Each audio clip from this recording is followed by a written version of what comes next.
नमस्कार दोस्तों, R K English solutions welcomes you my dear friends. In this video we will discuss life and works of T S. Eliot. अगर आप English literature से related किसी भी competitive exam की तैयारी कर रहे हैं तो ये वीडियो आपके लिए बहुत ही हेल्पफुल होगी। तो चलिए शुरू करते हैं। T S. Eliot was a poet, essayist, publisher, playwright, literary critic and editor. इनका पूरा नाम था Thomas Stearns Eliot and he was born in Saint Louis, Missouri on 26th of September 1888। My dear friends, ये सेंट लुई एक शहर का नाम है मिजोरी में, और ये मिजोरी क्या है? ये एक स्टेट है यूएस में। माय डियर फ्रेंड्स, हमारे यूट्यूब चैनल पर आपको एक पॉइंट क्लियर होगा। कुछ न्यू लर्नर होते हैं, उनको नहीं पता होता सेंट लुई क्या है, मिजोरी क्या है। अगर हम ऐसे ही उनको बता देंगे तो उनको एक कन्फ्यूज़न रहेगा एक्चुअली सेंट लुई क्या है, मिजोरी क्या है। तो एक पॉइंट क्लियर होगा। बहुत अच्छी बात अगर किसी को पता है, लेकिन हर वीडियो में ये कोशिश करता हूँ कि कोई भी ऐसा पर्सन ना रहे जिसके मन में 1% भी डाउट रहे। तो चलिए आगे बढ़ते हैं। His mother was Charlotte Stearns and father was Henry Eliot. इसलिए स्टन्स इनको अपनी माँ के नाम से मिला है और एलियट अपने फादर के नाम से मिला है, और जो थॉमस है वो इनका पर्सनल नेम है। वैसे तो माय डियर फ्रेंड्स, इनके जो एंसेस्टर थे, आई मीन टू से इनके जो पूर्वज थे, वो इंग्लैंड से बिलोंग करते थे, लेकिन इनके फादर की जो फैमिली थी वो 1668 में मैसाचुसेट्स आ गई थी। इनके ग्रैंडफादर ने न्यू इंग्लैंड को छोड़ दिया था 1834 में, और इसके बाद ये सेंट लुइस आ गए थे। His grandfather was also a writer and he had written some of the religious writings and his father was a brick trade businessman। और इनकी जो माँ थी दोस्तों वो बोसोन से थी। ये बोसोन क्या है दोस्तों? ये भी मैसाचुसेट्स में एक शहर है, और मैसाचुसेट्स मैंने आपको पहले बता दिया, it is the 7th smallest state in US. और बोसोन क्या है? बोसोन मैसाचुसेट्स में एक शहर है। इनकी माँ बोसोन से थी। इनकी माँ एक सोशल वर्कर और एक राइटर भी थी। तो टी.एस. एलियट को राइटर बनने की जो प्रेरणा थी वो अपने ग्रैंडफादर और अपनी मदर से ही मिली। टी.एस. एलियट की जो प्राइमरी एजुकेशन थी माय डियर फ्रेंड्स वो घर पर ही हुई थी। इनकी माँ ने ही इनको पढ़ाया था, और इसके बाद ही was admitted to Smith's academy in Saint Louis in 1905 and proved to be a great student. My dear friends, he was deeply moved by Christian religion. His grandfather had written a good number of religious books which he had read because of his keen interest in reading.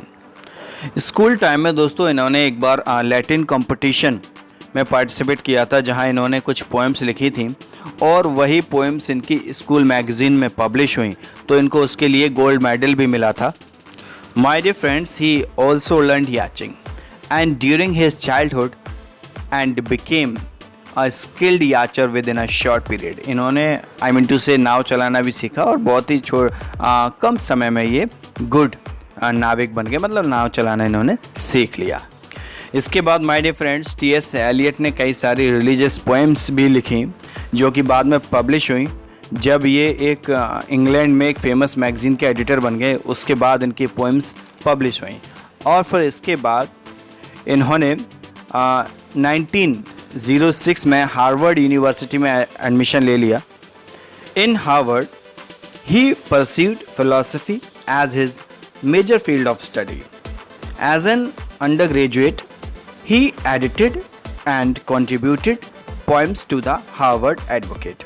Now my dear friends, अब ये Harvard advocate क्या है? इन्होंने Harvard advocate के लिए कुछ poems लिखी।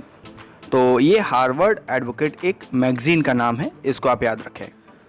My dear friends, T S. Eliot Dante एलिगिरी जो कि एक ग्रेट इटालियन पोएट थे, उनके एक वर्क डिवाइन कॉमेडी, तो उनके वर्क से बहुत ज़्यादा प्रभावित हुए। And he was also impressed by the metaphysical poetry of John Donne. My dear friends, between the years 1909 to 1910 Eliot composed some poems and they all were published in the Harvard Advocate. I have already told Harvard Advocate is the magazine. Now next, my dear friends, in the year 19010 he went to Sorbonne. My dear friends, Sorbonne is the name of a university in Paris, France. There he studied French literature, symbolist poetry and philosophy. तो Paris में study के दौरान इन्होंने the love song of J Alfred Prufrock and rhapsody on a windy night ये poems लिखी थी। जब ये पेरिस में पढ़ रहे थे उसी दौरान इन्होंने ये पोएम लिखी थी। After this he went to Germany with travelling scholarship in 1913 and there studied Greek philosophy. और फिर इसके बाद ये हार्वर्ड यूनिवर्सिटी वापस आ गए and began to study philosophy. T.S. Eliot started studying Indian philosophy and Sanskrit literature at Harvard and became serious philosopher. In 1913, he was elected as the president of the Harvard Philosophical Club. My dear friends, इस point को आप लिख लें। 1930 में ये Harvard philosophical club के member I mean to से president बने। कभी कभी ऐसे क्वेश्चन पूछ लिया जाता है कि हार्वर्ड फिलोसॉफिकल क्लब के ये मेंबर कब बने, तो इसका आंसर हो जाएगा 1913। T.S. Eliot was a research scholar on F.H. Bradley. My dear friends, T.S. Eliot एक रिसर्च स्कॉलर थे। F.H. Bradley जो है एक ब्रिटिश फिलोसोफर थे। तो फिलोसॉफिकल रिसर्च के लिए उनको जर्मनी एक बार फिर जाना पड़ा और जर्मनी में इन्होंने अपनी पढ़ाई शुरू कर दी यूनिवर्सिटी ऑफ मरबर्ग में। माय डियर फ्रेंड्स, मरबर्ग एक टाउन है जर्मनी में। लेकिन दोस्तों, फर्स्ट वर्ल्ड वॉर के कारण एलियट को जर्मनी छोड़नी पड़ी और वो इंग्लैंड वापस आ गए और कुछ फाइनेंशियल प्रॉब्लम के कारण उन्होंने एक स्कूल में टीचिंग की जॉब की और फिर इसके बाद एक लंदन में एक बैंक में इन्होंने नौकरी की और इसके बाद 1914 में इनकी एजरा पाउंड से मुलाकात हुई। यह दोस्तों वास्तव में एक हिस्टोरिक मीटिंग थी और इसके बाद 1915 में इनकी शादी हो गई। इनकी वाइफ का नाम था वाइविन हेवुड और फिर इसके बाद ये लंदन में आई मीन टू से इंग्लैंड में ही सेटल हो गए। My dear friends, T.S. Elliott की जो मुलाकात हुई थी एजरा पाउंड से, एजरा पाउंड एक फेमस इमेजिस्ट पोइट थे and he was the founder of imagist school in London. My dear friend, it is the very important point that who is the founder of imagist school in London. So answer of this question is Ezra Pound. इस तरह से questions कभी कभी exam में आ जाते हैं तो बहुत ही इंपॉर्टेंट पॉइंट है, इसको आप लिख लें। एजरा पाउंड ने ही T.S. एलियट को पोएट्री लिखने के लिए एनकरेज किया था। Through Ezra Pound's friendship, Eliot met D.H. Lawrence, E.M. Forster, Leonard Woolf and his wife Virginia Woolf, W.B. Yeats, James Joyce and some others. My dear friends, after this, Eliot's first collection of poems was published in 1917 by the name Prufrock and Other Observations. और इसी collection में उनकी एक बहुत ही famous poem थी love songs of J Alfred Prufrock. और दोस्तों उसी साल Eliot was appointed assistant editor of the Egoist magazine. ये एक मैगजीन थी द इगोइस्ट इंग्लैंड में, उसके ये असिस्टेंट एडिटर बने। My dear friends, T.S. Eliot का ये जो वर्क पब्लिश हुआ था, first work Prufrock and the other observations, इससे T.S. एलियट को काफ़ी नाम और काफ़ी फेम मिला और ये ग्रेट पोइट्स में गिने जाने लगे। और फिर इसके बाद 1920 में इनका एक और कलेक्शन ऑफ पोइम्स पब्लिश हुआ। माय डियर फ्रेंड्स, याद रखें ये पोएम के कलेक्शन का नाम है पोइम्स। ये पब्लिश हुआ था 1920 में। और फिर माय डियर फ्रेंड्स, इसके बाद इनका जो कंपैरिजन था, इनका जो कंपेयर था, वो W.B. येट्स जैसे महान पोइट्स से होने लगा। और फिर 1922 में इनकी long poem the Waste Land publish हुई। इसके बारे में तो आप सभी लोग जानते होंगे। और 1925 में इनकी एक और famous poem hollow man publish हुई। और दोस्तों इसी साल एक पब्लिशिंग फर्म में इनको जॉब मिल गई जिसका नाम था फेवर एंड फेवर। एक पब्लिशिंग फर्म है ये, फेवर एंड फेवर, लंदन में, वहाँ इनको जॉब मिल गई और बाद में ये इसके डायरेक्टर बन गए। माय डियर फ्रेंड्स, मुझे ऐसा लगता है टी.एस. एलियट के लिटरेरी वर्क पर मुझे अलग से वीडियो बनानी पड़ेगी। माय डियर फ्रेंड्स, इनका कोई छोटा मोटा करियर नहीं है, तो मैं इनके लिटरेरी वर्क पर आपको एक अलग से वीडियो बनाकर अलग से जानकारी दूंगा। आज हम इनकी केवल लाइफ को डिस्कस करते हैं। वीडियो ज़्यादा लंबी हो रही है इसलिए जल्दी से मैं ख़त्म करने की कोशिश करता हूँ। T.S. Eliot was awarded Nobel Prize for Literature in 1948। और इनकी दोस्तों एक दुखद घटना हुई इनके साथ। 1947 में इनकी वाइफ की डेथ हो गई थी।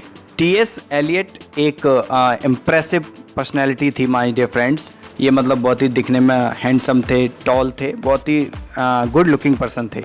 After this my dear friend he had a sense of fear that he was ill and after this he was addicted to pills and drugs. मतलब ये ड्रग्स लेने के आदी हो गए थे इसके बाद। My dear friends, Eliot earn the highest honour in the literary world both in England and in America.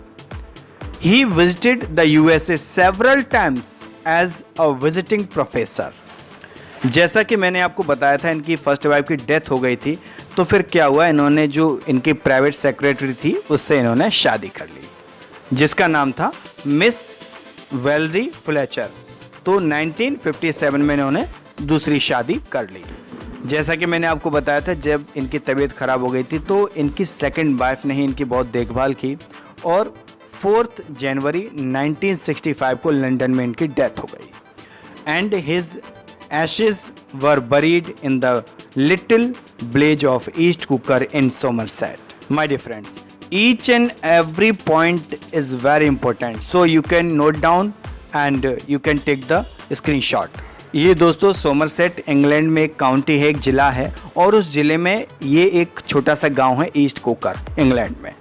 मतलब दोस्तों जहाँ से इनके पूर्वजों ने माइग्रेट किया था अमेरिका के लिए, वहीं इनकी अस्थियों को ले जाया गया।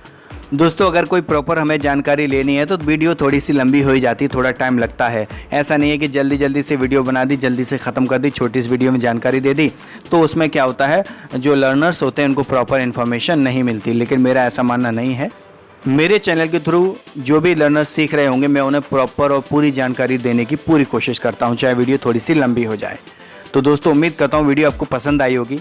अगर आप हमारे चैनल पर नए हैं और अभी तक आपने हमारे चैनल को सब्सक्राइब नहीं किया तो प्लीज़ आप लोग सब्सक्राइब कर लें और साथ में बेल आइकन भी दबा दें जिससे कि आने वाली वीडियोज़ की नोटिफिकेशन आपको मिलती रहे। तो चलिए मिलते हैं अगली वीडियो में। Thank you.